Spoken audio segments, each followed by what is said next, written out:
हे भाई बड़े ध्यान से सुनो, तुम घोर पापी हो या पुण्यात्मा हो, पहली बात तुम्हें आज से चिंता छोड़ देनी। ये हम नहीं, श्रीपाद प्रबोधानंद जी महाराज कह रहे हैं। जो परम गूढ़ तत्व ब्रह्म तत्व का बोध प्राप्त किए हैं और उससे भी आगे गूढ़ तत्व प्रेम उसको प्राप्त किए हुए हैं, बड़े अद्भुत महापुरुष जो ज्ञान की चरम सीमा और प्रेम की चरम सीमा दोनों को छू रहे हैं। वो कह रहे हैं पुण्यात्मा या पापात्मा दो ही होते हैं। तुम कोई भी हो, चिंता छोड़ो। पापात्मा पुण्यवान वा, ध्यान दोगे तो निश्चिंत निर्भय निशोक हो जाओगे। ये साधना और श्रवण दोनों में अंतर है। श्रवण से जो श्री कृष्ण प्रेम प्राप्त होता है वो साधना से नहीं होता। साधना मथुरा के ब्राह्मण कर रहे हैं और श्रवण मथुरा के ब्राह्मणों की पत्नियां कर रही है। भगवत साक्षात्कार उनकी पत्नियों को होता है, अपराध बनता है उनसे, अवहेलना कर देते हैं श्री भगवान के सखाओं की, भगवान की आज्ञा की। बहुत ध्यान से समझना है।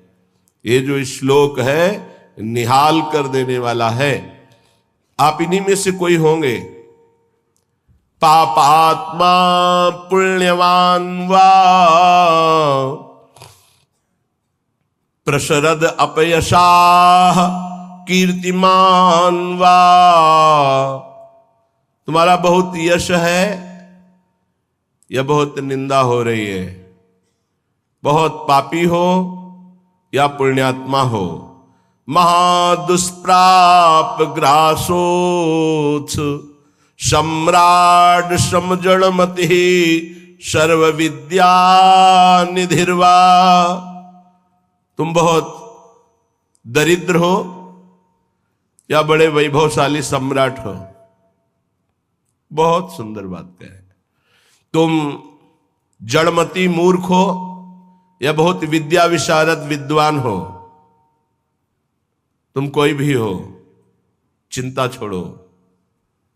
यह को पिस्या सखे, हे मित्र तुम कोई भी हो।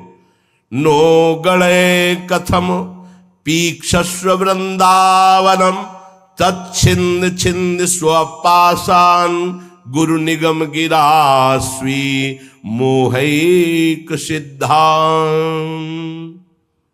आहा, तुम पापी हो पुण्यात्मा हो, तुम दरिद्र हो या बड़े सम्राट हो, कीर्तिमान हो या तुम्हारी निंदा हो रही है, तुम जड़मती हो या बहुत विद्वान शास्त्र विशारद हो।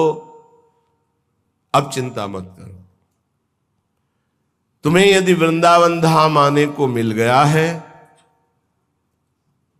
और तुम्हें शास्त्र के अनुसार चलने वाले रसिक सदगुरुदेव की शरणागति मिल गई है, तो छिंद छिंद स्वापाशान, अब तुम्हारे जितने बंधन हैं सब छिन्न भिन्न हो जाएंगे, नष्ट हो जाएंगे। यहां साधन शब्द का प्रयोग नहीं किया। क्यों? क्योंकि साधन असाधनों को मिटाने के लिए जन्म जन्म रगड़ करनी पड़ती है। भगवान आद्य गुरु शंकराचार्य जी ने कहा है कि 1000 जन्म साधना के बाद मुमुक्षता प्रकट होती है। शास्त्र जन्म जब साधना हो तब मैं मुक्त होना चाहता हूं ऐसी इच्छा प्रकट होती है। और भगवत प्रेमी महात्मा का एक क्षण का संग तात स्वर्ग अपवर्ग सुख धरी तुला एक अंग तूलनताय सकल मिल जो सुख लव सत्संग।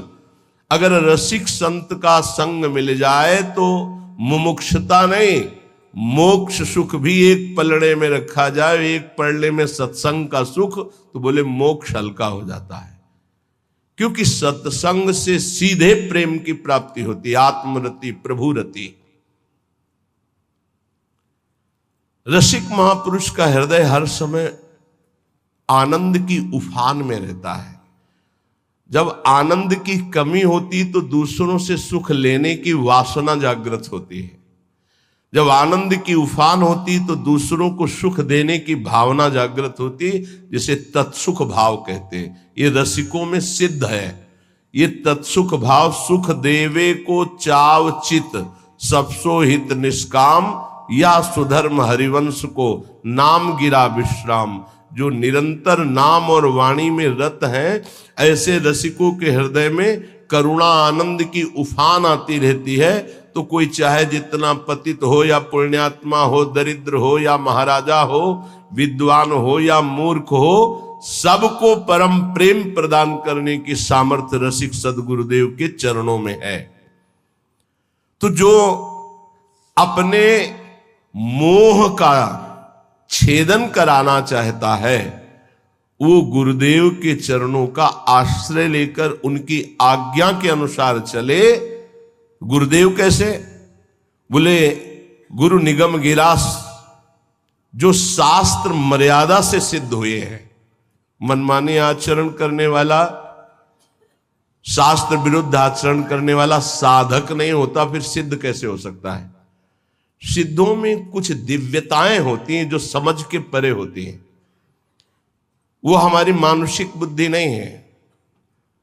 वो दैवी संपदा का सिद्ध महापुरुष, उसकी कुछ ऐसी चेष्टाएं हो सकती हैं जो बालवत या पागलवत दिखाई दे सकती है, लेकिन बहुत ऊंचे में है, जहां कोई कर्म छू नहीं सकता, जहां कोई विषय स्पर्श नहीं कर सकता, जहां किसी भी तरह के बंधन का कोई भी हेतु नहीं रह गया है। वो ऐसी स्थिति होती है। बोले उनके आज्ञा अनुसार अपने जीवन को चलाना, ये इसलिए शर्त गुरुदेव में भी रखी गई है। तस्मात् शास्त्रम प्रमाणम थे। कोई भी ऐसा साधक नहीं जो सिद्धावस्था की तरफ गति कर रहा हो, शास्त्र विरुद्ध आचरण करके सिद्ध हो जाए, असंभव। तो फिर गुरुदेव कैसे ऐसे हो सकते हैं? ये इसलिए शर्त रखी गई कि प्रायः हम जहां किसी की बड़ाई सुनते हैं, थोड़ी बात सुनते हैं, हम गुरु बना लेते हैं। नहीं बनाना चाहिए। गुरु बनाने के लिए बहुत रुकना चाहिए। वर्ष 2 वर्ष कम से कम सत्संग सुनो। किसी और से नहीं, अपने हृदय से जांचो, किसी और से नहीं। क्योंकि और की मति किस कोटि की है, वो आपकी बुद्धि को भ्रष्ट भी कर सकती है, आपकी बुद्धि को फंसा भी सकती है। कैसे? उसने अपने गुरु को प्रभु माना है और वो कहेगा मेरे गुरु से बढ़कर कोई नहीं, और ऐसा है, उसका कल्याण हो जाएगा उस भाव से। लेकिन आप बौद्धिक स्तर के तर्क भी करने वाले हैं, तो आप अपनी बुद्धि से गुरु को पहचानिए। कोई कह रहा है कि ये पाखंड है, ये उसकी बुद्धि का है, आप अपनी बुद्धि से निर्णय कीजिए। किसी की श्रद्धा और किसी की अश्रद्धा से अपने हृदय में कोई फर्क नहीं पड़ना चाहिए। स्वयं निर्णय करना चाहिए भगवान को साक्षी करके कि हे प्रभु सच्चिदानंद, आप मेरे हृदय को जानते हैं और सामने बैठे हुए हृदय को जानते हैं। तो नाथ, मेरे सदगुरुदेव के रूप में आप कहाँ हैं, कौन हैं, मुझे परिचय दीजिए, तो प्रभु आपका संबंध करा देंगे। अभी एकांतिक में एक भक्त ने प्रश्न किया, बोले आपके प्रवचन सुनते हैं तो एकदम विरुद्ध गुरुजी के वचन लगते हैं, गुरुजी के वचन जब सुनते हैं तो आपके विरुद्ध लगते हैं। तो हम कहा निर्णय करो आप कि किसके वचन सत्य हैं। तो बोले जब इधर का सत्संग हम सुनते हैं तो लगता है नहीं, जीवन का लक्ष्य भगवत प्राप्ति, तो गुरु पे अश्रद्धा होती है, मुझे क्या करना चाहिए। साधक फंस जाता है। उसको लगता है, वो खुद बोला, मुझको लगता है यदि मैं शास्त्र विरुद्ध चलता हूं तो जीवन बर्बाद होता है गुरु की बात मान के, और यदि आपकी बात मानता हूं तो गुरु का अपराध लगता है, क्या करूं। नहीं, डरने की जरूरत नहीं। गुरु बलि तजेऊ कंत ब्रज बनितन, भे मुद मंगलकारी। गोस्वामी तुलसीदास जी बड़े सिद्ध महापुरुष हैं। भे मुद मंगल का, वो स्वयं मंगल नहीं, दूसरों का मंगल करने वाले बन गए। भगवत प्राप्ति नहीं तो जीवन का लक्ष्य क्या है? क्या लक्ष्य है? केवल विविध प्रकार के भोग विलासता पूर्ण इस संसार को सत्य मानकर भोगना, नहीं नहीं नहीं, बिल्कुल भुलावा, बिल्कुल भुलावा। हमें भूल भुलैया में नहीं फंसना। कभी कभी माया के पार्षद भगवान के पार्षद का रूप रख करके आते हैं, हमें ठग करके भूल भुलैया में लगा देते हैं। नहीं, सदगुरु भगवान श्री कृष्णचंद्र जो हैं, हम उनसे प्रार्थना करें कि यदि प्रगट में गुरुदेव की जरूरत है तो आप मुझे बताओ कहां प्रकाशित हो, या तो उनसे मुझे मिला दो या उनको मेरे पास भेज दो।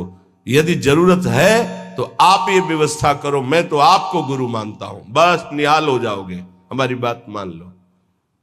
श्रीपाद कह रहे हैं, रसिक सदगुरुदेव के चरणों का आश्रय लेकर स्वयं मोहिक सिद्धांत, अपने मोह का नाश कर दो, देह की प्रियता, देह के रिश्ते नातों का, तो सिद्धांत तुम्हारे अंदर सिद्धावस्था आ जाएगी। सिद्धावस्था प्रिया प्रीतम के प्रेम रस में डूबना। ये तो बताया शरणागति का श्लोक। आप पापात्मा हो, पुण्यात्मा हो, दरिद्र हो, राजा हो, विद्वान हो, मूर्ख हो, कोई भी हो, निश्चित तुम्हें भगवत प्राप्ति हो जाएगी यदि वृंदावन में विराजमान रसिक सिद्ध संत का आश्रय ले लो, गुरुदेव का। पर गुरुदेव का आश्रय कैसे ले लो? बोले स्वी मोहिक सिद्धांत। मोह आश्रय में बाधा पहुंचा देता है। शरीर का मोह, परिवार का मोह, नाना प्रकार के भोगों का मोह। मोह गए बिनु राम प्रद होई न दृढ़ अनुराग। तो मोह अगर है तो गुरुदेव के चरणों में निष्ठा पूर्वक आप टिक नहीं पाएंगे, वो आपको हटा देगा। और अगर गुरुदेव की निष्ठा में टिक गए तो मोह का नाश हो जाएगा। मोह मूल बहुशूल पद, त्यागो तम अभिमान। जब तक मोह है तो संसार चक्र बना हुआ है। मोह का नाश हुआ, संसार चक्र नष्ट हुआ।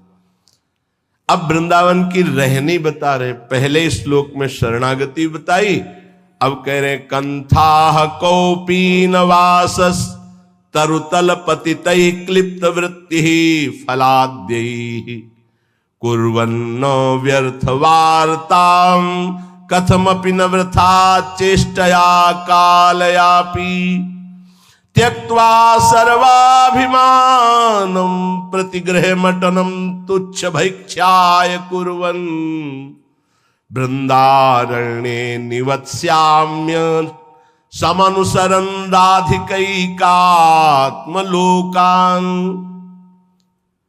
कौपीनवंता खलु भाग्यवंता। बड़ा भाग्यशाली होता है जो लंगोटी वाला होता है, कोई खिलवाड़ नहीं। आद्य गुरु भगवान शंकराचार्य जी का एक कौपीन का स्तोत्र है, कौपीनवंता खलु भाग्यवंता। नरसिंह मेहता का काछ वाछ मन निश्चल राखे धनी धन जननी तेरी रे। लंगोटी का पक्का, जबान का पक्का, मन का पक्का।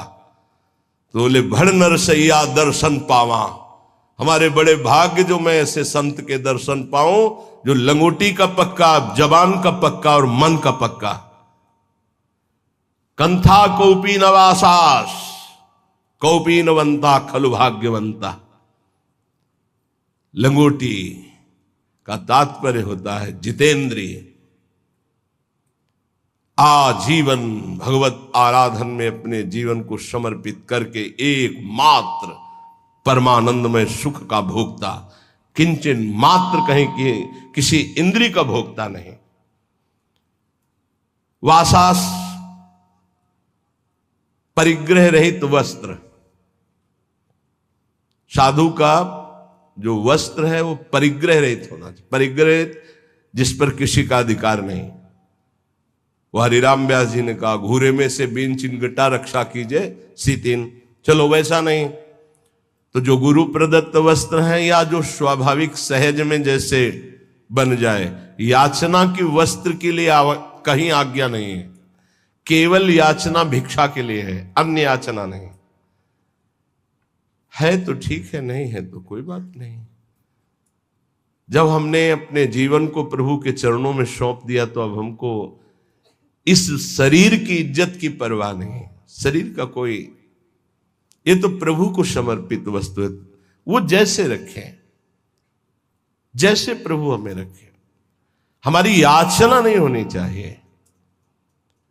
तो अयाचक वृत्ति से यदि कोई हमको दे दे तो भी हम कम पैसे वाली चीज से अपना गुजारा करना सीखें। शरीर स्वस्थ हो, साधन पथ में हम चल रहे हैं, तो कोशिश करें कि कम पैसे वाला कपड़ा हमारा हो, कम पैसे से हमारा पेट भर जाए, कम पैसा हमारी दिनचर्या में लगे। ये जीवन भर इसका निर्वाह गुरुदेव की कृपा से हुआ है। अब तो जैसे प्रभु रखें, प्रभु जैसे। शरीर स्वस्थ है तो टोटी से उतना ही पानी निकालना है प्रकृति का जितना आपको आवश्यक है। लाइट उतनी, ये नहीं कि आपके कमरे की है, नहीं, विश्वात्मा भगवान आपको सुविधा दे उतना ही पंखा चलाओ जितनी जरूरत। जितना लाइट की, अगर बिना लाइट के आपका काम चल रहा है, पढ़ना नहीं, दरवाजा बंद, लाइट बंद, शांत अंधेरे में बैठकर चिदानंद स्वरूप प्रिया प्रीतम के ध्यान में मगन। साधु की एक अपनी रहनी होती है। ये बाहर घूम रहे हैं, पंखा चल रहा है, कूलर चल रहा है, वो सब तुम्हारे भजन कट रहे हैं। तुम क्या समझते हो, फ्री चल रहा है। प्रकृति, कोई तो पैसा देगा ना, तो प्रकृति से उतना ही प्रतिग्रह लिया जाए जितने की अत्यंत आवश्यकता हो, चाहे गृहस्थ हो चाहे विरक्त। वो तुम्हारी संपत्ति नहीं, विश्वात्मा भगवान की है, तुम्हें सेवा के लिए दिए। अगर तुम बिजली उतनी खर्चा करोगे तो वो दूसरे की सेवा में आगे आ जाएगी। प्रकृति बहुत बड़ी है, परमात्मा की ये संसार की जो सृष्टि है सबकी सेवा में पहुंचने के लिए वस्तुएं, हम उतना ही प्रयोग करें जितनी हमें आवश्यकता है। ये हमें उन्नति अध्यात्म की प्रदान करेगी। तो वास, वस्तु, वस्त्र उतना ही प्रतिग्रह शून्य होकर प्रयोग करे जितनी अत्यंत आवश्यकता है। और विरक्त के लिए घर परिवार से मनी ऑर्डर आकर के खर्चा होना, इससे अच्छा घर लौट जाए और वहां जाके मेहनत करे और फिर अपना जीवन यापन करे। अगर विरक्त है तो एकमात्र आश्रय गुरुदेव का, श्री भगवान का, बस जैसे भरण पोषण करें, जैसे बहुत अच्छे से करते हैं। अगर भोजन नहीं मिलता है तो आनंद इतना दे देते हैं कि भूख का कष्ट नहीं रहता है। सच्ची मानिएगा, ये केवल प्रवचन की बात नहीं है, ये छाती की बात है। कई कई दिन जब भोजन नहीं मिला तो इतना आनंद पवा देते थे कि भोजन की भूख मिट जाती थी। नहीं खान पान ते भावे है, नहीं कोमल वसन सुहावे है, ये प्रतिग्रह शून्यता। कंथा कौपी नवासस, नहीं खान पान ते भावे है, नहीं कोमल वसन सुहावे है, सब विषय लगे ते खारा है, हरि आशिक का मग न्यारा है। तरुतल पतितैः क्लिप्त वृत्ति फलाद्यैः। अब वृक्ष के नीचे रहने का समय नहीं रह गया, क्योंकि वृक्ष ही नहीं रह रहे। जिसको देखो वृंदावन वास के लिए आएगा तो सबसे पहले लता का हनन करने की सोचेगा।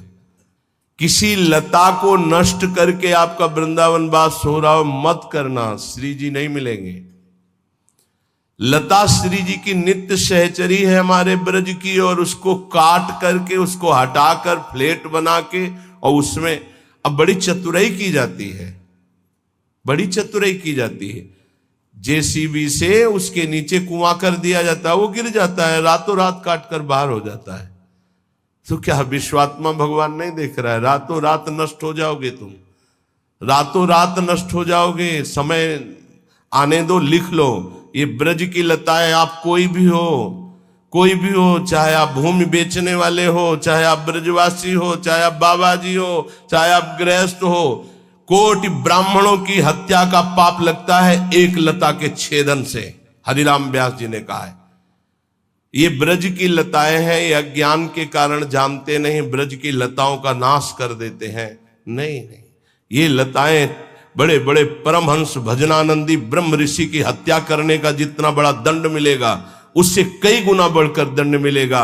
वृंदावन की लता सम कोटि कल्प तरुणाएं, रज की तुल वैकुंठ नहीं और लोक की माए। एक बार वृंदावन की लता से रो के देखो क्या प्रदान करती है। एक बार वृंदावन की लता को राधा नाम सुना के देखो, कितनी करुणा बरसाती है।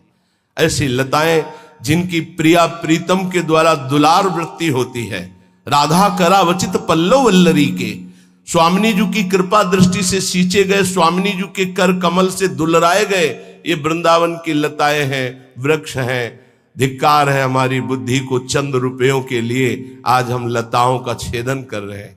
बड़ा सुंदर पीपल का वृक्ष था, रास्ते में आते थे, बड़ा सुंदर बट वृक्ष, हमें लगता है कम से कम 300 वर्ष पुराना नीम का पेड़।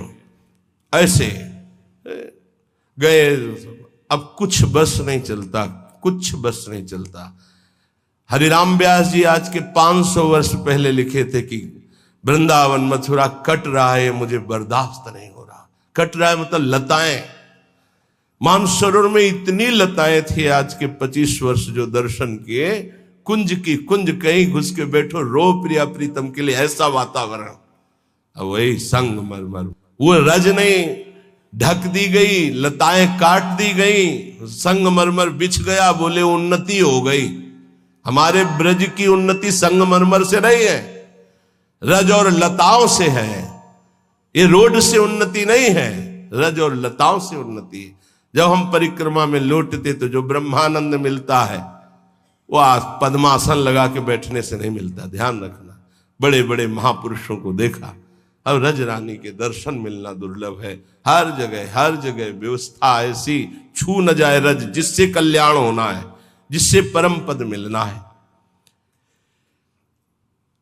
बोले त्यक्त्वा सर्वाभिमानम प्रतिग्रह मटनम तुच्छ भैक्ष्याय कुर्वन्। अगर प्रिया प्रीतम के प्रेम रस को प्राप्त होना है तो तुम्हारे प्रसाद में श्री जी का भोग प्रसाद तो हो ही, ब्रजवासियों का टुकड़ा जरूर हो। ये हम सिद्ध महापुरुषों की बात कहते हैं, गुरुदेव के श्रीमुख की बात कहते हैं, अपने हृदय की बात कहते हैं। गुरुदेव ने कहा नीलांबर पीतांबर उसी के नेत्रों में झलकता है जिसके प्रसाद में ब्रजवासियों का टूक होता है। बड़े बड़े महापुरुषों ने ब्रजवासियों के टूक की महिमा गाई है और ऐसे आदेश दिए हैं कि यदि वो बच्चे को सौंचा कर बिना धोए उसी हाथ से रोटी दे रही तो दोष दर्शन मत करना, उस रोटी को ले लो और धो करके पालो, तुम्हें प्रिया प्रीतम की प्रेम प्राप्ति होगी। बहुत सिद्ध जन है ये जो ब्रजवासी जन है, सच्ची मानिए, ये इनको गृहस्थ मत जानिए, इनको साधारण मत जानिए, असाधारण है। इन्होंने बहुत भजन किया तब जाके ब्रज में सीधे माँ के गर्भ से इस रज में प्रकट हुए हैं। और उनके घरों के जो टूक है उनमें बड़ी सामर्थ्य है प्रेम प्रदान करने की, लेकिन वो आदेश दे के मंगाने वाले से नहीं, उनके दरवाजे पे जाकर के उनके टुकड़े मांग कर खाने के। त्यक्त्वा सर्वाभिमानम प्रतिगृह मटनम तुच्छ भैक्ष्याय कुर्वन्। हमें जो अपमान ब्रजवासियों के दरवाजे में मिलता है वो जानते हो क्या करता है? हमारे प्रारब्ध का नाश करके, हमारे अहंकार का नाश करके प्रिया प्रीतम की प्राप्ति कराता है, पक्का। डरो मत, जब ब्रजवासी गाली दे, अपमान दे तो छाती फुला लो कि आज हमारे बहुत बड़े प्रारब्ध का नाश होगा और प्रिया प्रीतम के मिलने का संयोग बन रहा है। बात हमारी मान लीजिए, पक्की बात आपसे कह रहे हैं। त्यक्त्वा सर्वाभिमानम प्रतिगृह मटनम तुच्छ भैक्ष्याय कुर्वन्। कुछ लोग ये शब्द सुनकर, जैसे हितधाम में भी वृंदावन महिमामृत की चर्चा, तो ब्रजवासी के पास जो है अपने कि देखो हमारे पास सब कुछ है, आदेश हुआ है कि भिक्षा ले, तो पहले ये दिखा के सम्मान प्रीता चाहना, ऐसा नहीं। त्यक्त्वा सर्वाभिमानम प्रतिग्रह मटनम तुच्छ भैक्ष्याय कुर्वन्। अपने को तुच्छ समझकर, सब अभिमान त्याग कर ब्रजवासियों के प्रत्येक दरवाजे पर जाकर राधे श्याम, प्रत्येक दरवाजे का मतलब आज इन 5 घरों में तो कल उन 5 घरों में नहीं, दूसरे 5 घरों में परिचय न बनने पावे। तुच्छ भैक्ष्याय कुर्वन्। कुर्वन् न व्यर्थ वार्ताम, कभी बेकार 1 मिनट भी न जाने पावे। कथमपि ना वृथा चेष्टया कालयापि, कोई भी 1 मिनट व्यर्थ के कार्यों में ना जाने पावे।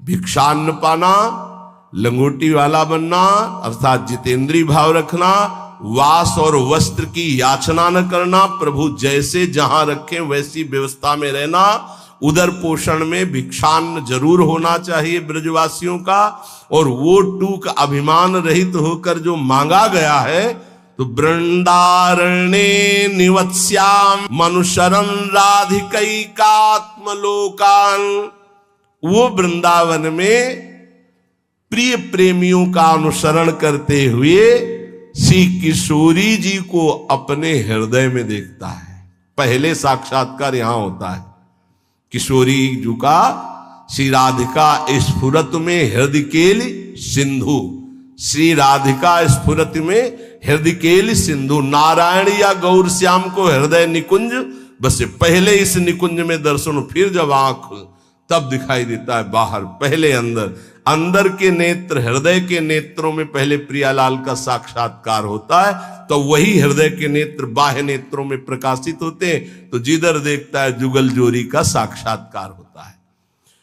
श्रीपाद प्रबोधानंद जी कह रहे हैं, जो इस तरह से श्री वृंदावन धाम का आश्रय, शरणागति और रहनी से वास स्वीकार करता है, उसे बहुत शीघ्र प्रिया प्रीतम के प्रेम रस की प्राप्ति होती है।